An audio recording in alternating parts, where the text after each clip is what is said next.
Et la situation est donc inédite sous la Ve République. Les Français n'ont pas permis à Emmanuel Macron d'obtenir une majorité absolue à l'Assemblée nationale. Vous voyez un peu le nouveau visage de l'hémicycle. L'ensemble est même loin de la barre fatidique des 289 députés. La majorité présidentielle recueille 245 sièges, insuffisants pour gouverner et mener les grandes réformes auxquelles voudront s'opposer la NUP et ses 131 députés.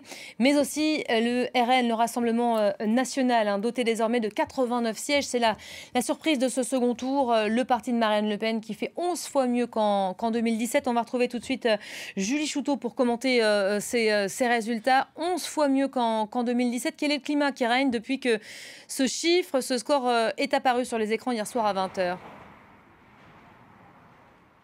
Alors on vient de voir des cadres du parti sortir du siège parisien devant lequel je me trouve. Ils étaient rassemblés autour de Jordan Bardella, le président du Rassemblement national, qui affichait un large sourire. Et c'est bien normal parce que c'est jour de fête pour le Rassemblement national, vous l'avez dit.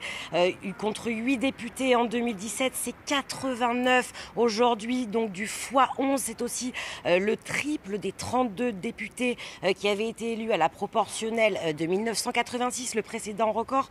Le Front National qui sort aussi de ses fiefs, disons historiques, comme le Nord ou le Sud-Est, pour s'étendre par exemple plus au Sud-Ouest, avec 2 députés Rassemblement national élus par exemple en Gironde, traditionnellement de droite modérée. Alors tout ça, c'est bien sûr le résultat de la dédiabolisation qui est menée par Marine Le Pen depuis plusieurs années, de la déroute de Reconquête aussi, qui a sans doute donné des voix au Rassemblement national, puisque le parti d'Éric Zemmour ne remporte aucun siège à l'Assemblée. Mais c'est surtout le rejet du gouvernement Macron qui a porté le Front National, le rejet de son bilan sur le pouvoir d'achat par exemple, son programme avec la retraite à 65 ans, où aussi on lui a reproché dans l'opposition une absence de réel débat à la fois à la présidentielle et aux législatives, et surtout un effondrement du traditionnel front républicain face à l'extrême droite, puisque je vous le rappelle,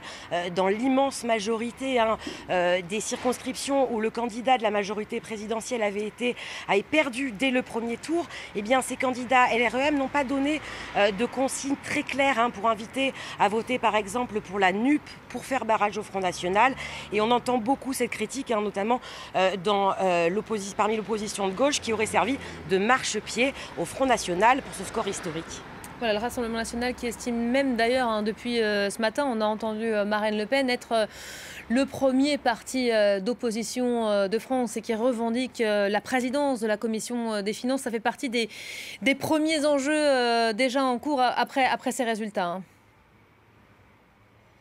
Et oui, Marine Le Pen qui est consciente de l'enjeu, puisqu'elle ne compte même pas reprendre la présidence de son parti, qu'elle va laisser à Jordan Bardella pour se concentrer justement sur son groupe parlementaire. Un groupe parlementaire qui aura de toute façon des moyens renforcés en termes de temps de parole, en termes de nombre de collaborateurs, ces fameux assistants parlementaires qui épaulent les députés à l'Assemblée. Et vous avez parlé donc de cette fameuse commission des finances. C'est vraiment un enjeu central, cette commission des finances.